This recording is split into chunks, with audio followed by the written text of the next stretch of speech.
వ్యాపారాలు తగ్గిపోయినాయి. ఒకటి కొంత ఆన్లైన్ వ్యాపారం, రెండోది వచ్చేసరికి పెద్ద పెద్ద మార్ట్ పెట్టేసేసి చాలా ఇబ్బంది అయిపోతుందండి. చిరు వ్యాపారస్తులు కూడా దెబ్బతింటున్నారు. అంటే ఇప్పుడు Colgate company, Pond's company, Wipro company, Hindustan Lever companies ఏవైతే ఉన్నాయో ఆ ప్రొడక్ట్స్ మాల్స్ వాళ్ళు ప్రారంభంలో పెట్టి అది అందరికి అలవాటు చేసి క్రమక్రమేణా ఏం చేస్తున్నారంటే వాళ్ళ సొంత ప్రొడక్ట్స్ తయారు చేసి పెడుతున్నారు. ఇప్పుడు వాళ్ళు అంటే వాళ్ళ ప్రోడక్ట్ని అలవాటు చేస్తున్నారు. అంటే కొంత కాలానికి ఆ ప్రోడక్ట్స్ కూడా ఆగిపోతాయి. ఎప్పుడైతే ఈ పెద్ద విప్రో వాళ్ళు, హిందుస్థాన్ వాళ్ళు, వీళ్ళందరూ బ్రిటానియా వాళ్ళు, క్యాడ్బరీస్ వాళ్ళు వాళ్ళకి సపోర్ట్ చేస్తే మన చిన్న వ్యాపారస్తులు మన వాళ్ళకి చేయకపోతే రేపు మనం కూడా కొంటాం మానేయటం అవుతుంది. కాబట్టి వాళ్ళకి ఎంతైతే రాయితీ ఇస్తున్నారో, ఎంతైతే డిస్కౌంట్ ఇస్తున్నారో మనకి అలానే ఇవ్వాలి. మాల్ వాళ్ళు డొనేషన్స్ ఇస్తారా?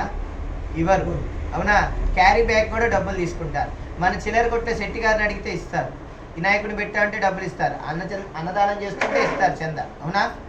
అవునా కాదా? ఒక కిరాణా షాప్కి వెళ్ళి చింతపండు, పంచదార, కందిపప్పు, కారం 4 రకాల ఐటమ్స్ తీసుకున్నాం. అలా వస్తూ నిమ్మకాయలు కనిపిస్తే నిమ్మకాయలు కొన్నాం, తమలపాకులు కనిపిస్తే తమలపాకులు, పూలు కనిపిస్తే పూలు, కొత్తిమీర కట్ట 10 రూపాయలని అమ్ముతున్నారు, 5 రూపాయలని అమ్ముతున్నారు. మనకు అవసరం లేదు కానీ తాజాగా ఉన్నాయని కొన్నాం. అంటే ఇన్ని కొన్నాం. వీటిలో పళ్ళు కనిపిస్తే మంచిగా ఉంటే అవి 4 కొనుక్కున్నాం. అంటే ఒక కిరాణా షాప్లో ఉన్న ఆయన దగ్గర కొంటే ఎంతమంది తిన్నారు చెప్పండి? ఇక్కడ ఒక సుమారు 6 డజన్ మంది పైన. ఒక పినీస్ కావాలన్నప్పుడు పినీస్కి వెళ్తే అక్కడికి వెళ్తే ఒక పినీస్ మలుతాడు, ఏదో ఒకటి బొట్టు పిల్లడి తాడు, వాళ్ళు కుంకుమ ఏదో తిలకం అంటే తిలకం కొనుక్కొస్తారు. ఎన్ని షాపు వాళ్ళు బాగుపడుతున్నారండి? మళ్ళీ దాంట్లో పనిచేసే వాళ్ళు ఎంతమంది బాగుపడుతున్నారండి? అవునా? ఈ షాపుల వాళ్ళు ఎవరైనా మనకు కష్టం వచ్చినా, వాళ్ళకి కష్టం వచ్చినా సహాయం చేస్తారు, అరువిస్తారు, అప్పిస్తారు. అవునా? మళ్ళీ పళ్ళు ఇక్కడ మీరు డజన్ కొన్నాక ఇంకోటి ఇమ్మంటే ఇస్తారు. పూలు ఇలా కొలిసినాక ఇంకో అంత జానెడు ఇస్తారు, విడి పూలు ఇస్తారు. కూరగాయల షాపులో కొన్నాక వంకాయలు కిలో మీద 2 ఇమ్మన్నా ఇస్తారు. అన్నీ కొన్నాక పచ్చిమిరపకాయలు వేస్తారు, కరివేపాకు రబ్బేస్తారు. మాల్ వాళ్ళు ఇస్తారా? ఎందుకు అటు వెళ్తున్నారు? ఎప్పుడు కూరగాయల మార్కెట్లో తాజాగా ఉంటాయి కూరగాయలు. అవునా? అవి ఎప్పటి నుంచో ఉంటాయి, తెలియదు. అక్కడ 20 గ్రాములు కాదు, 1 గ్రామ్ వేసినా డబ్బు కట్టేయాలి. ఇక్కడ 20 కాదు, 10 గ్రాములు, 20 గ్రాములు, 50 గ్రాములు ఎక్స్ట్రా ఉన్నా కూడా తీసుకెళ్ళండి సేటు గారు, ఎప్పుడు వచ్చేవాళ్ళు కానివ్వండి మీదేమిటి. వాళ్ళు కూడా అనిపిస్తారే మనకి. అవునా?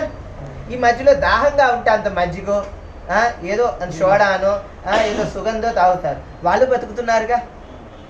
అవునా? చెప్పండి, ఎంతమంది బతుకుతున్నారు? మిఠాయి కొట్టు కనిపిస్తే మిఠాయి కొంటాం. వాళ్ళు బతుకుతున్నారా లేదా చెప్పండి? అంటే 2 సంచులతో వచ్చి మార్కెట్లో మనం అన్నీ తిరిగి వెళ్తే వాళ్ళందరూ మాల్కి వెళ్తే అన్నీ వచ్చేస్తున్నాయి అనుకుంటున్నాను తప్పితే వీళ్ళందరినీ ఈరోజు మనం ఇబ్బంది పెడుతున్నాను గ్రహించట్లేదు. దయచేసి అందరూ ఒకటే అర్థం చేసుకోవాల్సింది ఏంటంటే, మీరు మాల్కి వెళ్ళండి, నేను వెళ్ళదనట్లా. మన వాళ్ళందరూ రేపు ఇక్కడి నుంచి వెళ్ళిపోతే పరిస్థితి ఏంటి? ఇప్పుడు మీరే ఇంటి యజమాని అండి, మీకు 4 షాపులు ఉన్నాయండి, మీ కొడుకులకి ఆస్తులు పనిచేశారు, అయిపోయిందండి. ఆ 4 షాపుల మీద వచ్చే అద్దె బాడుగా తింటున్నారు మీరు.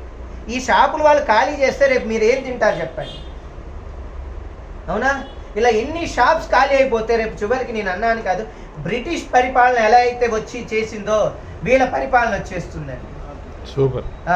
దయచేసి పెద్దలందరూ అర్థం చేసుకొని ఈ విషయాన్ని మన వ్యాపారస్తులందరికీ సహకారం చేయండి. చిరు వ్యాపారస్తులు కూడా బాగుపడతారు.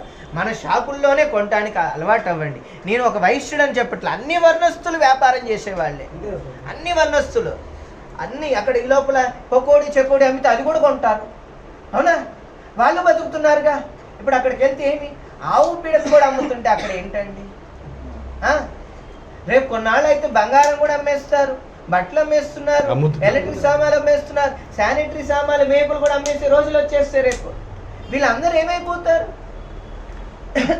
మేము ఎన్ని పూజలు చేసినా, ఎన్ని యజ్ఞాలు చేసినా, ఎన్ని ప్రవచనాలు చెప్పినా, మమ్మల్ని తీసుకెళ్ళి మీరు ఏ కార్యక్రమాలు చేస్తున్నా మీరు ఉండబట్టే మేము అన్నీ చేస్తున్నాం.